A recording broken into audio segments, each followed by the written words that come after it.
Welcome to the Mind Games podcast. Today, we have one of the unsung heroes of Australian sport.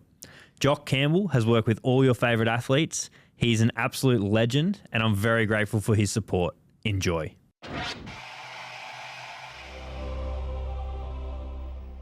All right, Jock Campbell, mate, welcome to the Mind Games podcast. How you doing? Yeah, really good. Thanks, mate. Great to be here. Mate, I really appreciate it. Definitely, I think I rang you pretty much when I first started, this idea sort of first birthed, and definitely someone that I'm very interested in your story. Very interested. We actually met on a charity walk with the Sebastian Foundation with Guy, Sebastian, and Tim Freeburn. They walked from Wagga to Sydney, and we jumped on the last leg and grabbed some glory. But mate, I think at like about 4 a.m. when we were walking over, because we started about 11 p.m. at night, and I think we finished about 7 a.m. And I remember just chatting to you, all things cricket, all things performance, all things sport, and we realised how many mutual connections we had. So mate, I'm grateful for your support here. Yeah, I thought it was actually Freeburner's walk, not Guy Sebastian's walk. Yeah, Burner will tell you that. No, mate, I can talk sport, I can talk cricket all day, all night long. So, yeah, it was a good way to pass the time. Yeah, that was a great walk. That was great fun. It was good. And a really good cause. I can't believe Burner walked, what was it, 900 Ks? Crazy. Oh, let's not give him that credit. Yeah. It was about 500 Ks. Yeah. Yeah. So, I think he's still paying for it. Is he? I think Is his body no good? No, well, he's never been good. Yeah. Did he work with you like in the lead up to it? Yeah. He actually put in a lot of work for it. Yeah. He did more walking than Guy Sebastian did for it. Yeah, I remember think that. they're averaging about 50 to 60 Ks a day, which is a lot, particularly for non-athletes. Yeah. Well, especially I think we did I still remember it was pretty funny. We did the first bit, and it was like, say, Liverpool to Bankstown-ish sort of way. And I remember thinking, like, this is a piece of piss. Like, this is so easy. And we stopped, got some photos, had like a Gatorade and some lollies or whatever at one of the vans. And I remember started walking again, and both my hammies locked up. And I was like, I've still got 20 Ks to go. But no, it was good fun. Mate, obviously you have a pretty cool story. You have a business now called Jock Athletic. You also were the strength and conditioning coach of the Australian cricket team for a long time. How does that happen? Talk me through your story. Well, it wasn't really strength and conditioning. It was head of physical performance. But you call it whatever you want. My bad. I'm just being a smartass. Yeah. Yeah, it's a really interesting story. I just loved sport at school. Obviously loved cricket. I didn't know what to do afterwards. The only thing that really interested me at university was probably PE. I didn't really want to be a PE teacher though. And my dad, God rest his soul, and my mum said, we've found a course. It's called sports science. And at uni, I went, I don't care what it is. I'll do it. It says it's got sport in it. And they said, what is it? And they go, we don't know. So I started it, and I just fell in love with it. So spent 6 years at uni doing sports coaching, and then a degree in sports science, and then a dip ed, which I didn't really use. Yeah. But, and just during that time, I worked in gyms, training athletes for free. There's no money in sport. You could be a part-time S&C for rugby league. I don't even think they had full-time people in AFL then. But I just hoped one day there'd be something in cricket, and you had to specialise in a sport. And I wanted, of course, I never listened anyway. I wanted to specialise in cricket, and I saw that there was a lot of running in cricket, so athletics. Yeah. So I wanted to know, learn, and do more of that. Can I ask you a question there? With the training athletes for free, was that building your personal brand so they're going to tell their other mates, or what was the thoughts behind that? Mate, I told you before this program started, I said a coaching business, for anyone out there, a coaching business is not a good way to make money. It's a good model for coaching, but it's shit for making money. And I think that's what you've got to accept as a coach. It's a 24-hour, 7-day-a-week gig. Your athletes need you at all times if you want to do it properly, and it's not about you. So if you can accept all those things, you're going to have a very enjoyable career. If you can't accept that, do something else. Yeah. So no, it was just I later on I worked out that it gave me experience. Yeah. And it gave me confidence. But I just wanted to try out the stuff I was learning at uni. I was trying it on myself. I played cricket with Sydney Uni and then Sutherland, so I just wanted to, just offered my services for free. And, Justin Kenny at Sutherland, Jake, who is still one of my great mates, very lazy man, but he played Shield cricket and scored a lot of runs in a short period of time. But who's this? Justin Kenny. He used to come into New South Wales team when the War Brothers went up to Australia, and and I think he averaged 40 in Shield cricket, but played 10 Wow. 10 matches, but he didn't really want it. And he admits it. He goes, no, I didn't want to train. He goes, he goes, I wouldn't have had it any other way. I worked at gyms, and like athletes would come in, rugby union players, cricketers, Big Vulcan from, you wouldn't remember him. He was in Gladiators. Okay. But he used to come and train in the gym as a mate of mine, and I'd train him, and then he got picked for Gladiators and was the star. Yeah. And then he was in a James Bond movie as a henchman. So he was my first international athlete. But yeah, it gave me experience, gave me confidence, and then, A little bit of credibility too when you're pitching for other clients. Yeah, well, I didn't think of it that way. To be honest, you're the first person that's ever asked me, did I have a motive behind why I did it? Yeah. And the answer is no. I just wanted no strategic wanted to coach and train people. And if I was working in a gym, come and train with me. Give me something to do. Yeah, okay. And then I did get a role with swimmers at Southern Leisure Centre, and that's how I got introduced to surf lifesaving. And they told me there that there was actually running in surf lifesaving, which I didn't know. So again, got access to elite athletes in professional sport. That was a big profession back then. They got paid more than the cricketers. And so the Cotters, Simone and Nathan Cotter. Simone won, I think, 14 gold medals at a world titles as a 17-year-old kid. And so that sort of led me. And then my mate that I went to uni with, he was the head strength and conditioner at Cronulla Rugby League, and he conned me in. I said, mate, no, I'm cricket. And he goes, no, come in. And so I helped him, and then took the juniors, and that was really good because I got some professional experience. And then when the job's in cricket, I'm like, hey, this is what I wanted. So what was your first job in cricket? New South Wales. I started looking after the War Brothers and a few of the boys off tour. There was a period between the finish of the Australian domestic comp for New South Wales and when the training with New South Wales started up again. It was about 3 or 4 months. Yeah. And so those boys were back having to get ready for international cricket. So Dave Nisson, he was sort of getting me into New South Wales to help him, but he also had the Australian contract. And as a test, I look back now, I think it was a test to see how it'd go. Mm-hmm. And I sort of worked with those boys and then with New South Wales. And then the Australian job came up. Misso had it, and he rang me and he said, mate, I'm resigning, get your resume together. I'm going to put your name forward. But by then, I was one of the very few that had a lot of cricket experience through working with my clubs, working with some state players. It's a little bit of a niche market, right? Yeah, like I never thought there'd be a job in cricket. Yep. So, as it turned out... What year was this? This is a good question. 99, 2000 maybe. Yeah, okay. It's the best time to join then. Yeah, and in 2000, late 2000, that's when I got the job, and I teed it up with all my work. I had a personal training business. I ran a gym, and I took the New South Wales side part-time. Yeah. And I had teed up with all of them that if I get the Australian job, of course I'm going to take it. And so they offered me the job, and I said, well, when would you like me to start? And they said, well, I know you've got to give 4 weeks or whatever. And by that stage, we'd played one test against the West Indies. And I'm thinking, well, if I'm going to take the team over as my role, I don't want anyone else there. So I went, nah, I'm good to go. I can be next test. And they went, oh, that's great. And the next test... In Barbados? No, this is in Australia. Okay. First morning of the next test, McGrath's from my club, right, Sutherland. Yeah. There's a story about that as well. He's taken a hat-trick first morning, got his 300th test wicket. Mark Waugh scored 100, and then Brett Lee got 5 for in the... and it was the world record number of tests won. And so I go, geez, I'm glad I didn't wait a couple of years. Yeah, the Dominators, that was that period. Yeah. And so... you know what's funny about that? I've got a book... Oh, I don't know if it's still there, but there was a book at my parents' house that I remember growing up, and that was sort of just around, and it was the Dominators. And you're in the photo when they broke the record, which is, I didn't know you were in there for one test. Yeah. When that was... Well, we kept going. I think we won another 4 maybe in a row. I think it was 20.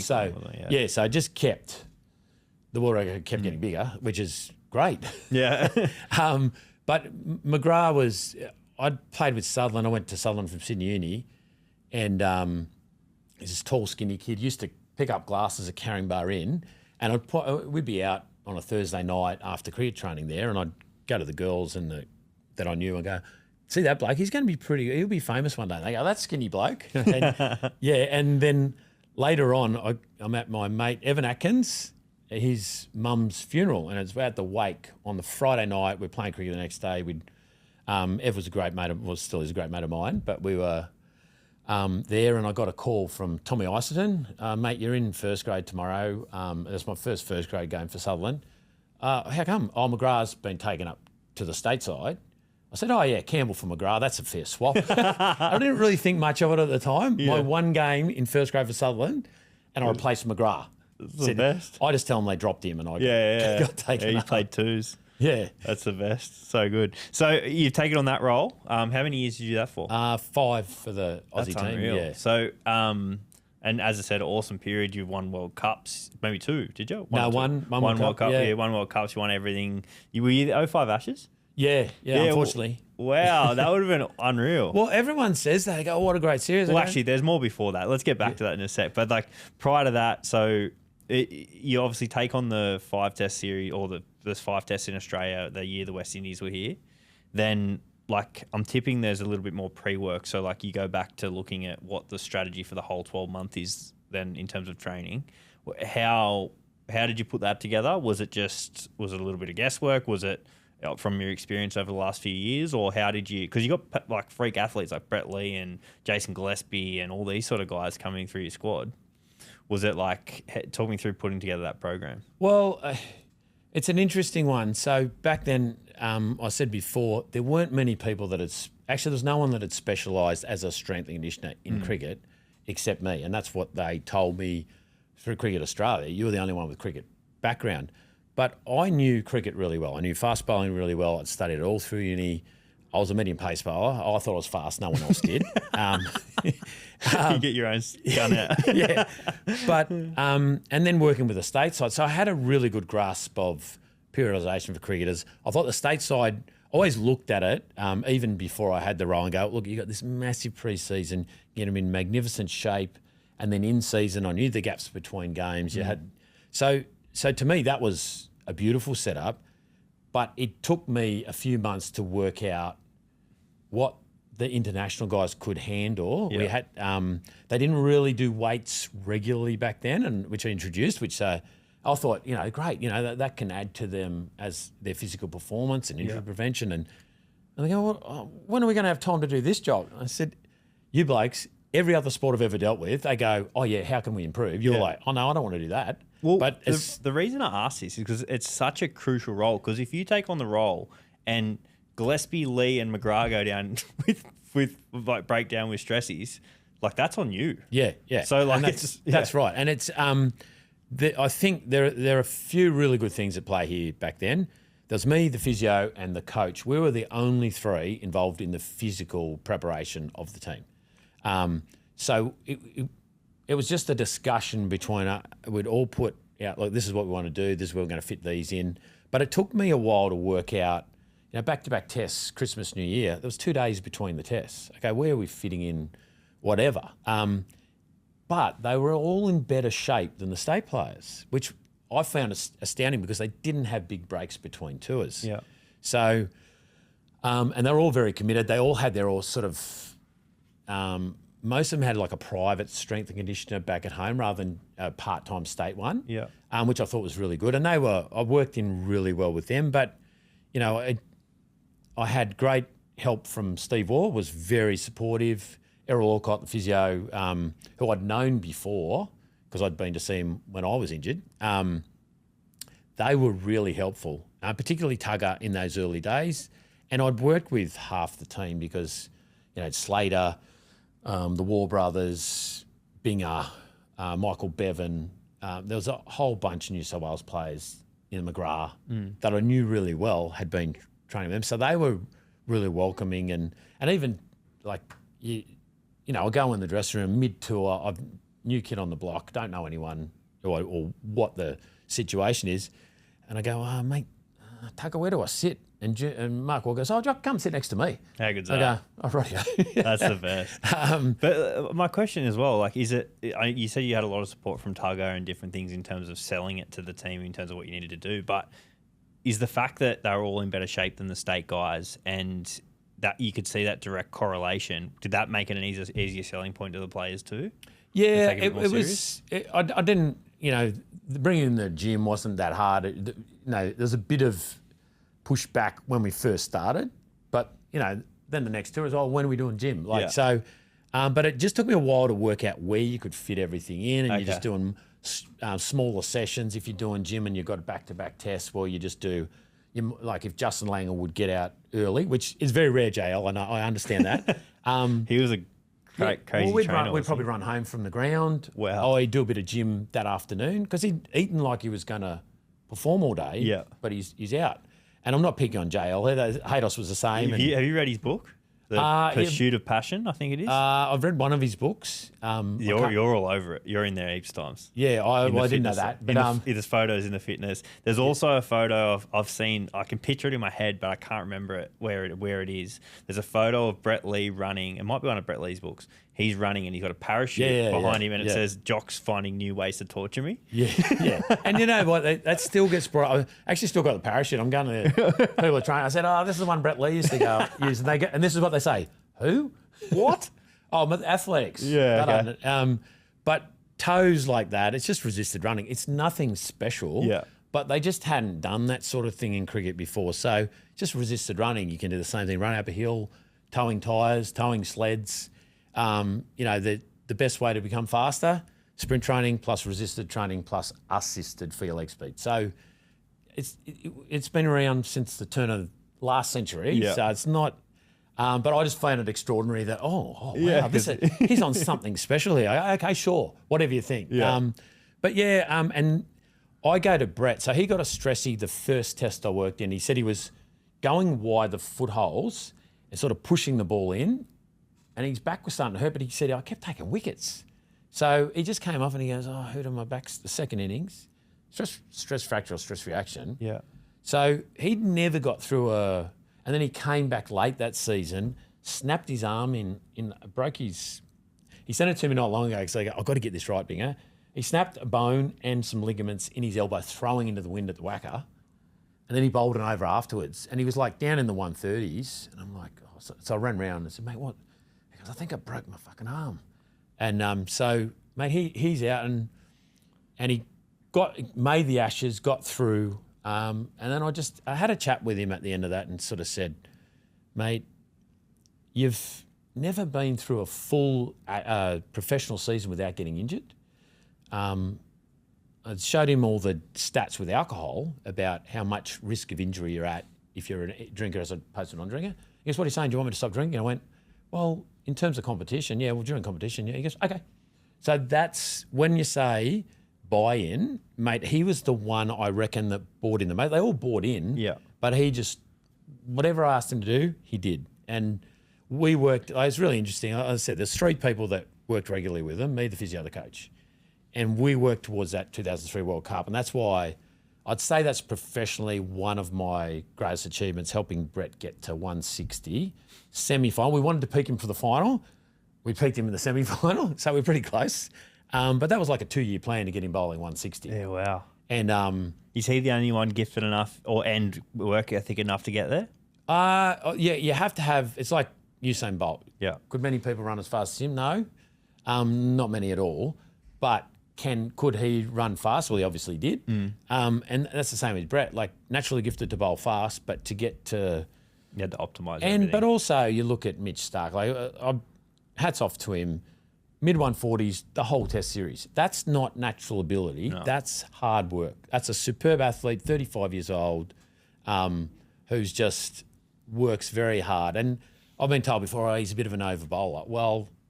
check out what he just did. He's played 5 if he tests. wants to over bowl, let him over bowl. Yeah. You know. So so that they were all, and I think there's a few things going on. It's very hard to make the Australian team. You know, if you have 3 bad games, you're probably out. Yeah.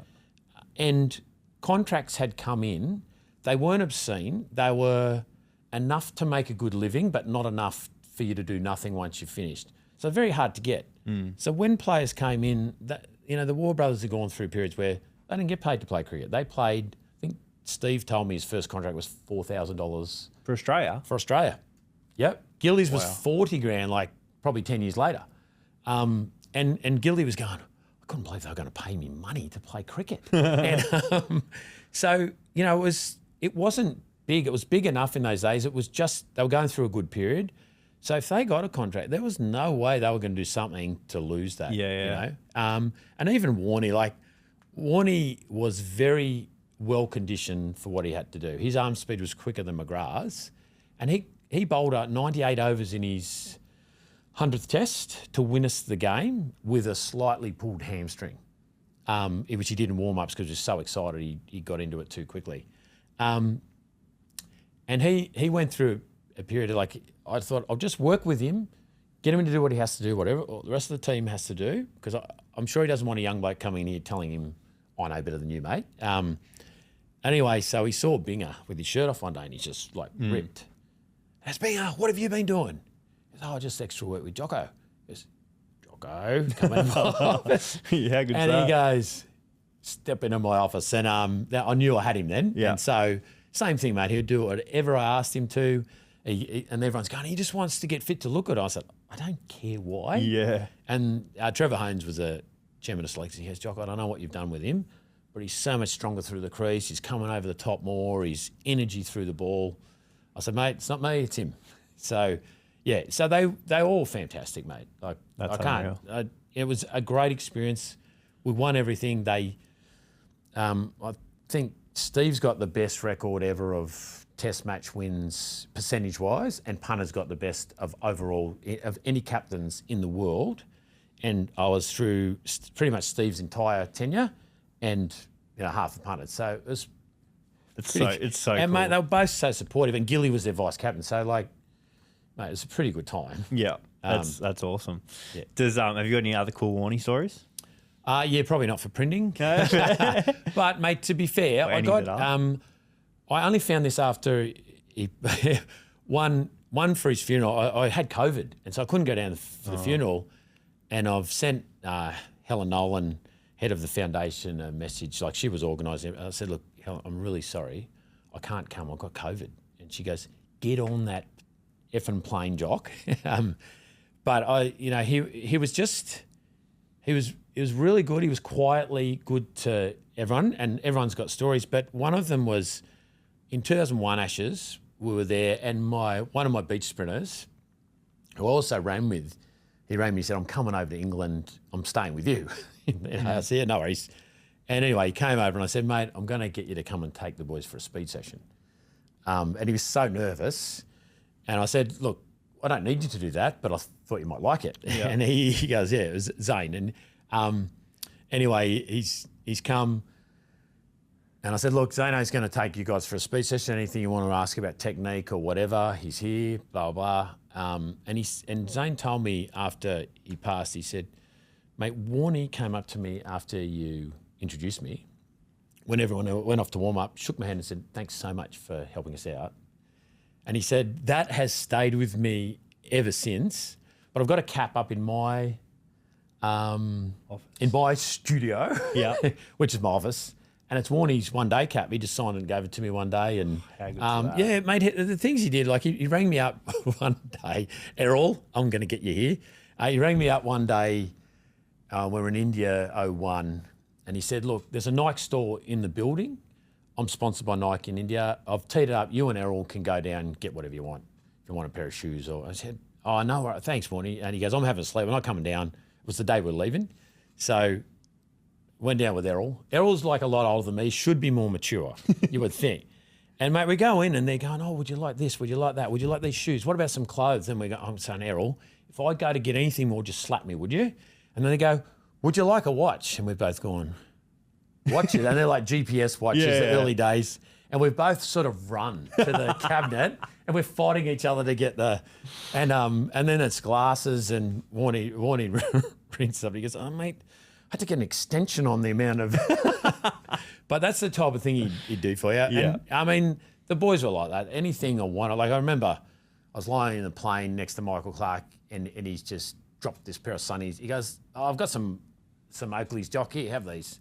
But then they give me shoes or that, whatever you wanted. They were just really generous. But yes, Pretty good story about Warnie. That's awesome. They a lot of them, and like speaking very generally here, like they have a way of, I don't know if it was because that was the generation I grew up watching, but everyone I've met of those sort of guys have a way of making you feel really like, one, good about yourself, two, they leave you with those cool moments. Like I know, so I've been lucky enough to have a little bit to do with Steve Waugh over the last few years, and I went to World Cup semi-finals, Pakistan versus, I should know, maybe England. I can't remember who they were playing at the SCG. And Stephen Austin, his son, shout out Austin, has picked me up, and we went to the SCG. And anyway, I'm like, oh, where do you park? And Steve's like, please.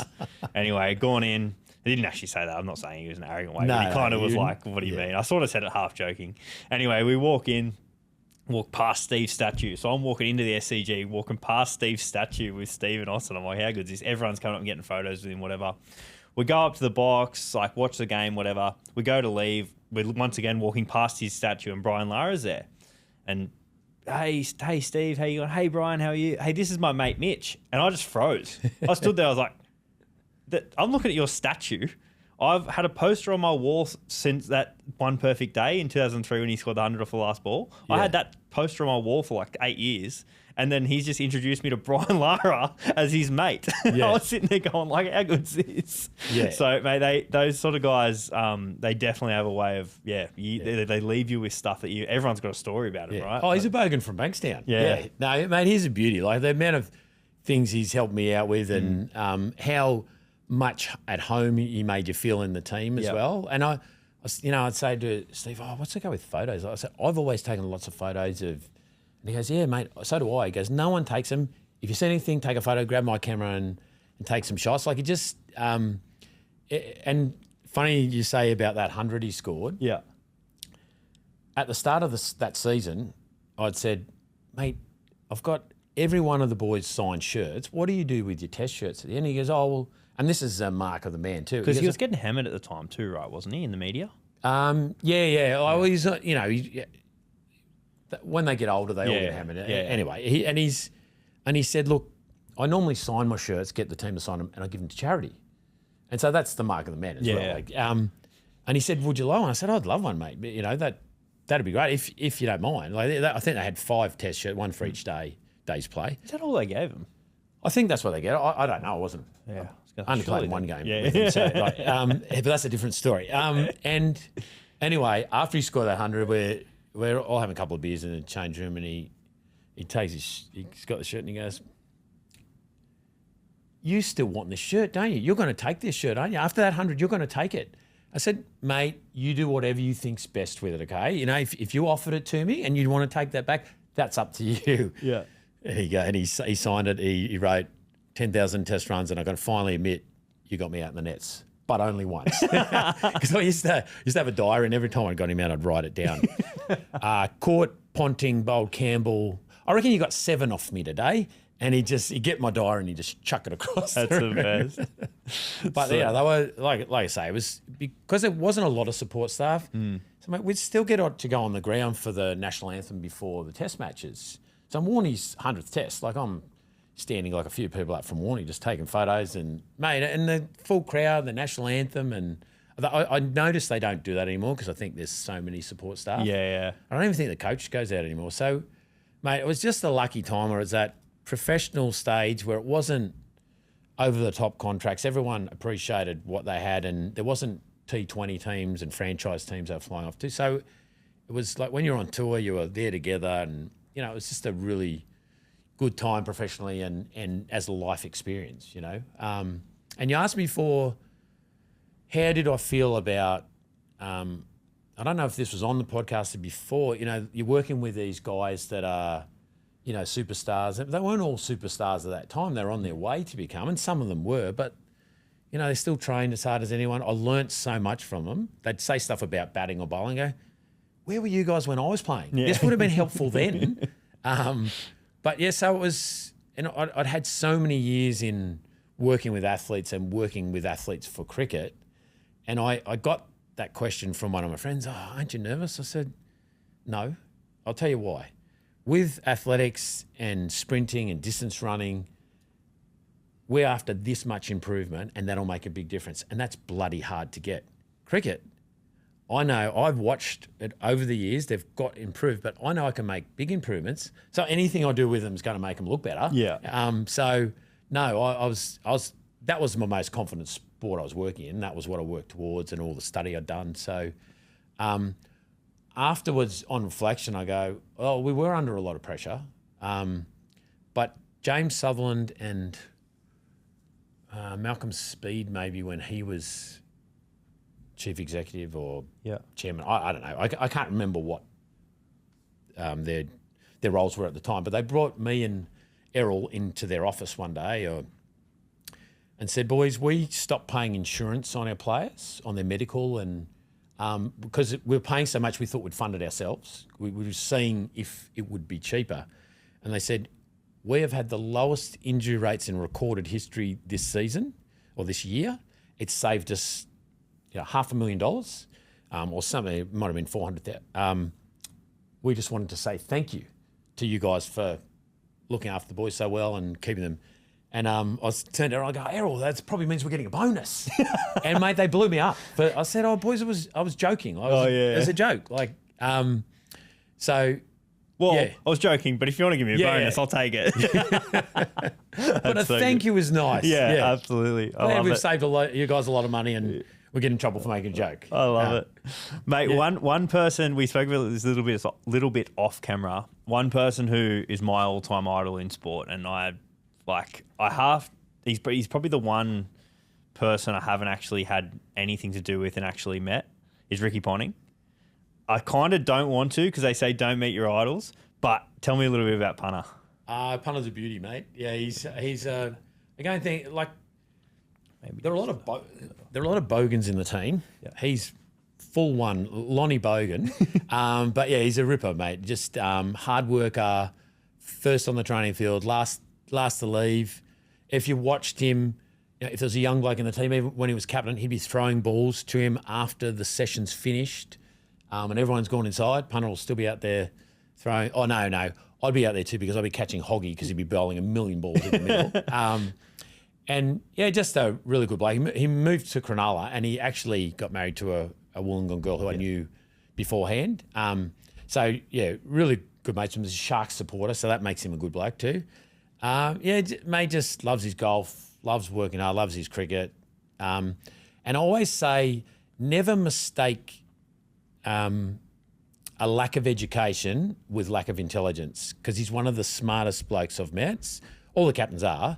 Their memories are unbelievable. I remember we were playing, I think it was Pakistan, and there was a new guy come into their team, his late 20s, and it was before the days of constant video. Like some players you didn't have any video footage on.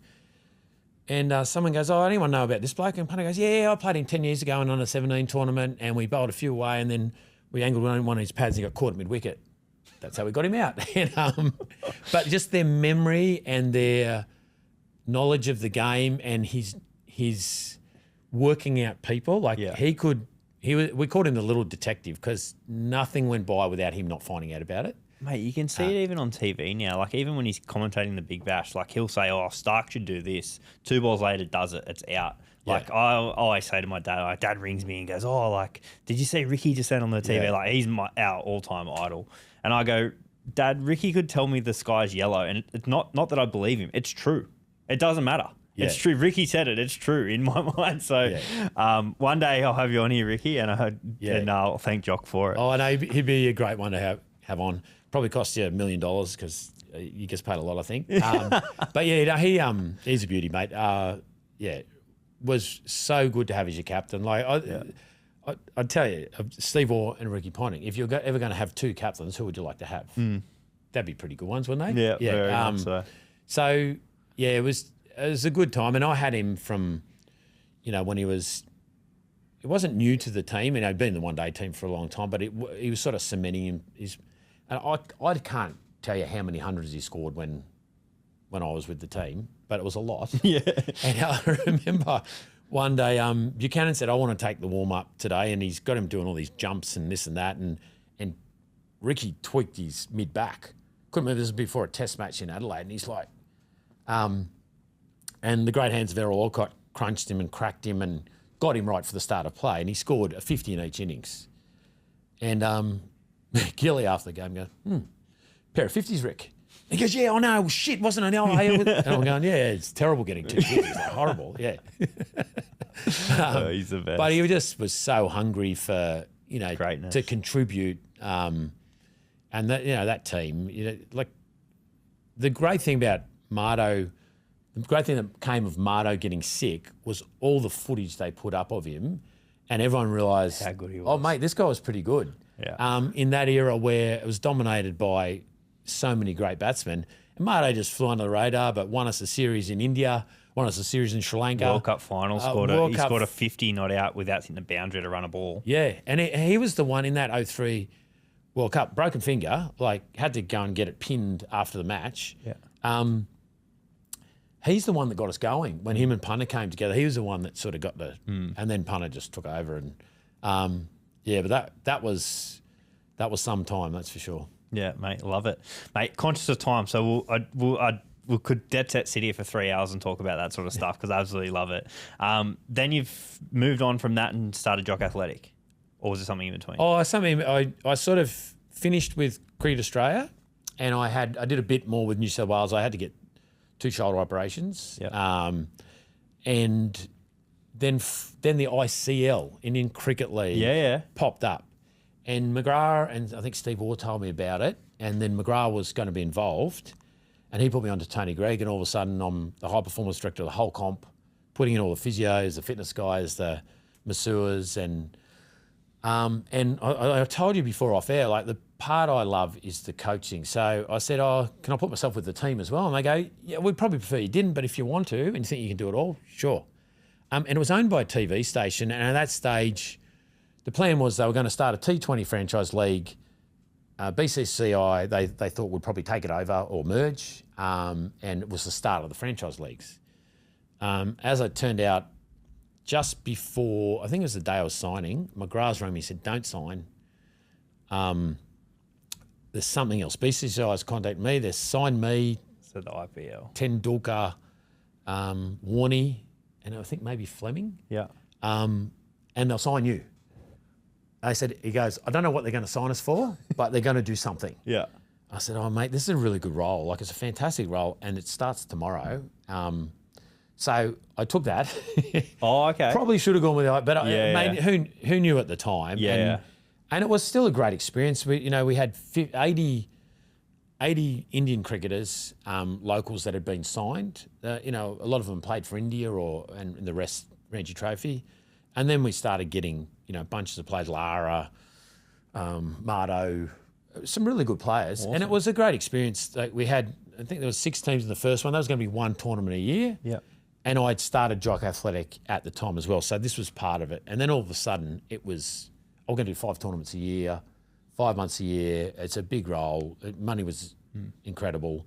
But the position I had, that, like, as I said, if this was in Australia, it'd be the ultimate dream job. Yeah. You couldn't get a better one. And, got a lot of people their first goes or got really experienced people in there. And it was a really good, it was a great experience. But it was run by TV, so I was on cricket shows, I was doing pieces to camera, I'd just grab the players, and go, okay, we're going to do one on running between wickets, we're going to do one on fielding footwork, we're going to do one on strength training for fast bowlers. And Tuffy was involved, and Mardo and Andre, in these shit, I just pick whatever players I wanted, and lots of local Indians. And I also brought in the Gator tracker or the Bupa tracker, heart rate, GPS. And then Tony goes, can you bring this into Channel 9, Tony Gregg? And I went, yep. So that sort of fell over, and then I worked for Channel 9 for about 6 years, doing bits on the cricket show, but all through did Jock Athletic, working with athletes and cricketers, surf lifesavers, athletics. Yeah, awesome. Can you tell us a bit about Jock Athletic?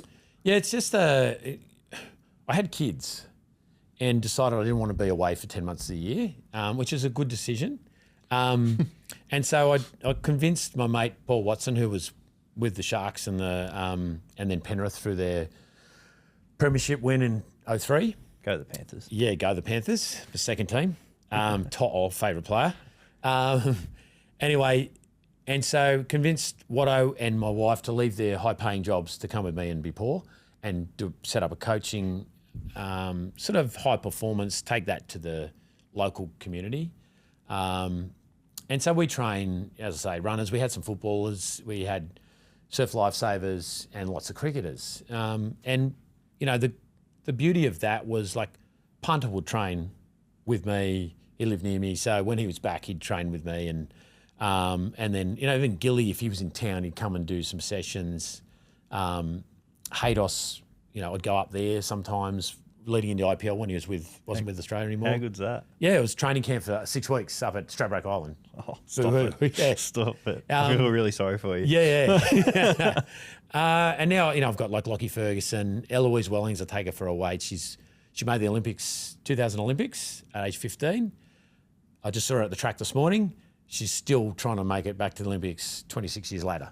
So she's in her 40s, 3 kids. I think later. this is who Macca was talking about. Yeah. Did Macca train with her? Yeah. He would have, yeah. And so they're the top, and Macca. Yeah. And, you know, like I had Ellis and Macca, and one thing I did say to you before we were on was you can tell very soon if someone's going to make it, like I can. Everyone tells you how much they want and how much they'll train for it, but it takes a rare breed that like Macca that drives up from Shell Harbour. Anyone that doesn't know that, it's in the middle of nowhere, down the coast. It's beautiful. It's an hour and a half from Cronulla. Yeah. So another bogan, he's right at home with me. Hey, Macca's at last week's episode, so the viewers know who he is. So he'd drive up, you know, it was an hour and a half up to me, do gym and running. Then the next day up to Bankstown training, which is further. Bankstown's miles away. So do that 3 times a week with me, twice a week with Bankstown. In the outer season, we'd let him have Saturdays. We'd let him train at home to give him the weekends off because he'd play Saturday, Sunday up here. But he did that relentlessly. And 10 years later, with no hope, he made, you know, bowled the most overs in his first ever Shield season out of any bowler. And at the end of last season, I think it was the highest wicket taker in Shield cricket for the past 3 years. Unfortunately, got sick, but he was right on the cusp of Australian selection. Yeah. They're the stories I love. Yeah. Nathan Ellis, same thing. No hope of making the New South Wales team. Too short, doesn't bowl fast enough. Goes to Tassie. No money, couldn't even afford to put petrol in his car to get to training. Finally, 3 years into it, gets a contract. And he's playing for Australia too. Playing for Australia, one of our best white ball bowlers. First Shield game against New South Wales, the team that would never give him a go, took 10 wickets. Wow. So they're the stories I love, and that's what I'm about. The hard, like people think it's a hard grind, but it's a great grind. Like that's where you make yourself. Yeah. And if you're not prepared or don't want to do that and don't see that as a good part of it, good luck. Yeah. Because everyone wants the shiny lights in front of the crowds and the big bucks, but it doesn't come easy, and that's, like I say, I'm never going to earn a lot of money doing the Jock Athletic, but I'm going to help a lot of athletes because that's what I love doing. And we have a marketing plan and a business plan with a mate of mine, Adam Ballasty, at the beginning of each year, and it's like, what do you want to do with your business? I want my athletes I want to get this many gold medals, and I want to do this, and I want to do that, and I want to have this many. He goes, yeah, but monetary wise. I said, oh, that's not my goal. Yeah. So it's, we do the strength and conditioning, the recovery, bowling workloads for the bowlers. But it does surprise me how few fast bowlers that tell me they want to be the best are willing to put even half the work in. That's what shocks me. So sort of narrowing down who I work with now, particularly with the bowlers. I tell them the truth, and I think that's my job. I can tell you, I'm not going to ever tell you what you want to hear. I'm going to tell you what the truth is. And that doesn't guarantee you'll make it, but it guarantees you'll get to your best. So I think that's my role. Mate, I love it. Yeah. I love it. Unreal. And yeah, as you said, you've had a lot of success with some great athletes over the time. I want to chat about a couple of them. So like a couple little stories, but who's the athlete you're most proud of that you've worked with that's gone on to do whatever they've done? Oh, that's a good question. Really good question. Well, proud of your work and proud of the athlete. Binger definitely he was talented and he was in the system, but to help him to bowl 160 is outstanding. Matt Hayden's he's a great story too, because he was, outside of the system, never went to the academy, and when I started, he just had his first series in the West Indies as the number one opener, and sort of was in the team. Wasn't sure if it cemented it, but to see where he went to, and he sought me out to do extra work all the time, and then to get his 380 and break the world record but also then I think he was voted top player or top batsman of that decade, which punter was pretty dirty about. Yeah, too, I was going to say. Wow. Yeah, it was something along those lines. I was really proud of that. But see someone like Macca, I hope he gets a go at higher level. Ellis, but in athletics and surf lifesaving running, my athletes there's no hope of them making a living out of their sport. It's a noble cause. Yeah. But the effort they give me, and with one girl that's just avoided going on holidays with her family so she doesn't miss training or competition, because a few years ago she did, and she had missed out on all the key carnivals. Yeah.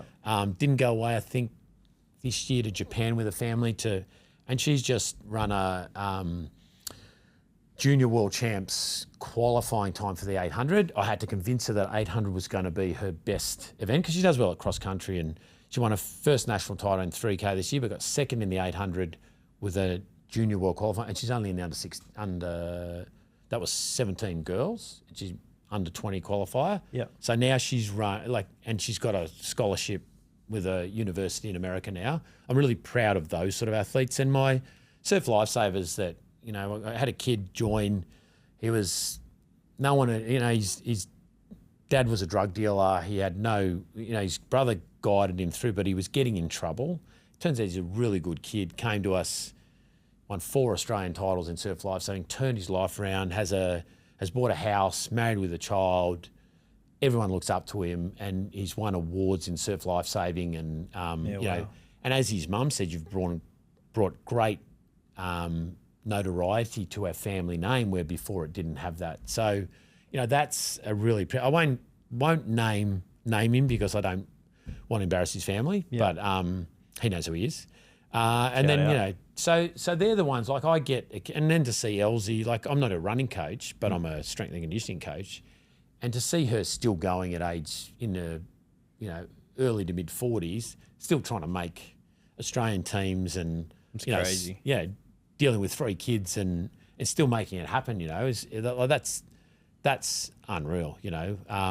So they're the ones I love working with. And then the guy you probably played against, Tom Pinson, fast bowler for Sutherland, didn't quite make it, but gave it absolutely everything. And out of it, he got a job. He's got great experiences. He's played all over the world. He played in Darwin, had great experience. And so what I say is, you might not be the best. Not everyone can be the best. And even if you give everything, it might not make it. Happen, yeah. But you don't get nothing out of it. Yeah. You get plenty. You get life experience. And look at me, I got to travel the world. I was barely a first grader, more like a second grade cricketer. I got to travel the world with the best cricketers in the world all over the place. And you could call Brett Lee or Matt Hayden right now and they'll answer. Yeah. And so it's, that's an amazing sort of thing to do. But I always say, pick the thing you love doing, work really hard towards that, and because you're good at it and you're passionate about it, you'll make a career. You make money out of it. You might not be a banker and make that money, but you'll have a great life. Love it. Yeah. Who's the most gifted? Naturally gifted. Another good question. Well, Binger's got to be up there, doesn't he? Yeah. Michael Bevan was the most gifted sprinter I've ever seen. Out of all the athletes I've ever trained. That long strides, eh? Just gazelle. So much power. And he was great to work with as well. He had multiple injuries when I got him, and but just even mid-30s, he still had that separation and the power. Yeah, just beautiful run. I would have loved to see I would have loved to get him young and see what he could do 100 at. Yeah, wow. E.T., I didn't work with E.T., Andrew Eddinghausen. What I did, but I trained with him a few times, and he was really gifted. Super gifted. It's a good question. Mate, love it. There's a lot of them. Yeah, love it. Mitch Johnson is another one. We were talking about him off air. I was just about to mention mad that. trainer, like a great athlete, superb athlete. And, you know, everyone looks back at the 13-14 Ashes, and no doubt that was, you know, but you know, he's International Career of the Year twice. Yeah. Like, you don't get He had like two separate careers kind of for Australia. Yeah. Unbelievable. And I was lucky enough to do bowl fit with him and work with him a little bit as well. So, that was great stuff. Love it. While we're just quickly touching on that, we were talking a little bit off air about the current Ashes series that just finished. Obviously, England came over with this mentality they were going to, you know, be too fast for us. They had Mark Wood and Jofra Archer, both could bowl 150. Both only played like one or two tests as they broke down. What's kind of, from working in that high performance environment, like how could Stark play 5 tests, bowling the same pace, and these guys break down? Yeah, they're. And I said this, I was speaking to Haydos about this before. Their preparation was diabolical. You can't go from August and then play your first test in, was it November or December? I can't even remember. No cricket. It'd be like, do you think Roger Federer would have no matches before Wimbledon? Yeah. For 3 or 4 months? Wood hadn't played since February. So I love Wood because he is the one that charges in all day. Clearly his body's giving up on him. Yeah. But I have had to listen to their commentators and their stuff crap on for 4 years. Oh, you wait, Ollie Stone, Jofra and Wood, we're going to give it to you guys. Mate, Jofra's played what? He hasn't even played 20 tests in 5 or 6 years. Well, the thing the stat I saw on him is he's only played, so he's been playing first class cricket and international cricket for 10 years, I think it is now. I think he must be 28 and he started at 18. He's only played 40 first class games. So he's playing 4 games a year and they expect him to come out here and play 5 tests in 2 months. Yeah, and like you can see you would say I'm going to say he's lazy. For an international cricketer, yes, I'm saying that. Yeah. What I see is they needed for Brett, I want at least 2 Shield games or 2 warm-up games, plus a couple of one-dayers, which really helped bring up his pace. Yeah. This is on top of all his pre-work overtraining that England apparently did before this. But you never bowl max speed in a nets because of the footings. The batsmen weren't prepared for the bouncy wickets. Different conditions, heat, humidity, really hard surfaces here as well to bowl on. You know, you saw Cass, like he was really suffering, you know, ankle, foot. I mean, he pushed through. He bowled a lot of crap, but he really pushed through and kept his pace up. But for them to start, and so there's the preparation is diabolical, right? That's been talking about ad nauseum. I told Haydos, I said, I bet you 3 of their fast bowlers are down after the first 2 tests. Now, it was after 3 tests, 3 of them were down. So I say to Haydos, but the first test was only 2 days and they bowled 10 overs each or whatever, so it didn't really count. Yeah.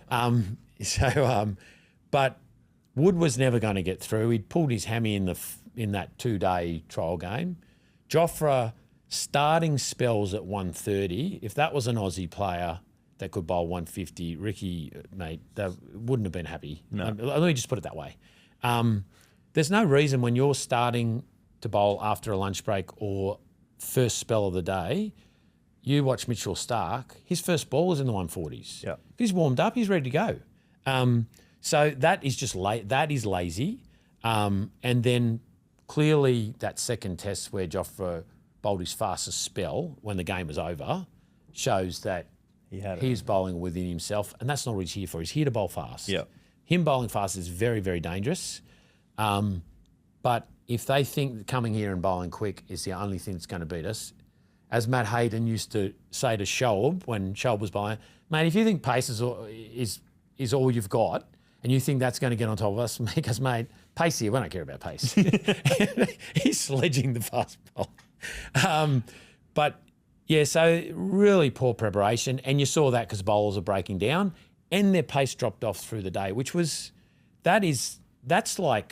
that's not even first grade cricket. That's terrible. So if whoever is the management gets sacked, they should. If that was an Australian management and that was what the output we put out, there would be a royal commission. And then you look at Mitch Stark, Scotty Boland, whose pace didn't alter. Like Scotty got quicker through the series and Mitch, every session, the same. You know, just pace. He's a beautiful athlete. He's mid-30s. And he's still one of our best athletes. He's great in the field, scores runs for us, and just bowled the hard overs. you could see, and Stokes, yes, Stokes was brave and he was tough, but he carries on. He carries on like a petulant little child when he does get his own way. And also, whenever he saw he's pulling faces, yes, he's tough. We know it, mate. But Stark never pulls faces. He doesn't carry on. He just does it. 100%. So that's what, I love Ben Stokes as a cricketer, but I really saw that. I've seen that over the last year where, yes, I know he's bowling in pain, but he lets us all know. Yeah. Whereas, all the fast bowlers from yesteryear, they went through that, but they don't. Brett's had 6 ankle operations with his shin crumbling away. That's hard. Yeah. But anyway, so that's where I see the difference. It was terrible preparation. I knew they'd get better as the actual tests went on, because they got that match practice. And there's some really good players in the English side, but fielding again is like. But they're the effort areas in your preparation, right? So and that's one thing that I always say about Macca is even though he was still learning this new bowling craft because he came to Sydney as an opening batsman, his fielding and his fitness, he was the fittest and the best fielder in every team, which he could always just fall back on that, which is your effort areas. And that's where he sort of built his career on. Yeah. Mate, I know you got to run, so I've got 3 quick questions, then we'll go. 16-year-old Jock walks through the door. What are you telling him? Do your best. No, keep going. Just keep working hard in doing what you want to do, and you'll find a way. Yeah, cool. What's your go-to cheat meal? Oh, Nonna's chicken schnitzels. Yeah, that would be. We were talking about that. That'd be my death row meal. Love it, love it. And so 3 people dead or alive. Your dream golf foursome. So you and 3 others. Golf. I don't play golf, so okay. 3 people you want to have lunch with. Going surfing. Let's say. Go surfing with 3 people. Well, I'd say probably because I don't get to see him enough. Haydos. Tugger and punter. There you go. Mate, I love it. They're nearly mine as well. Mate, Jock Campbell, super grateful for this. Anyone who's any upcoming cricketer, athlete, anything, please hit up Jock Athletic. I'll share his Instagram handles and different things on the socials. And, mate, I really appreciate this. Thank you. No worries. Awesome, Mitch. The last thing too, mate, I haven't forgotten when we were walking on the little walk we did, Freeborn and Guy Sebastian's walk. Yeah. Do you remember what we discussed? We discussed a lot. We're probably walking together for about 3 hours. A punter stump. Yes. I can't believe you remember this. Yeah, Tassie, Ricky scored his first ever 100 in Tassie in a test match. JL scored 100 that day too. Actually, JL scored 100 and he was 50 and Matt Hayden was still on 0. I sort of remember that. Yeah, they just kept bowling him half. Anyway, the boys gave me a signed stump at the end of the game, the match stump. And Ricky got one as well because it was his first 100. And he gives it to me. He goes, "Oh, mate, can you take this home and just drop it around to my ass when you..." And so I kept reading, "Mate, I got your stump. Yeah, give it to me later. Yep. And then he eventually goes, "Mate, I've got loads of these. You just keep it." So I've got 2. And you go, "Oh, Ricky Ponting's my favourite player, blah, blah, blah." And I said, "Okay, you can have one." Anyway, I found them. They were at Mum and Dad's and Dad passed and I cleaned it out. I found them both.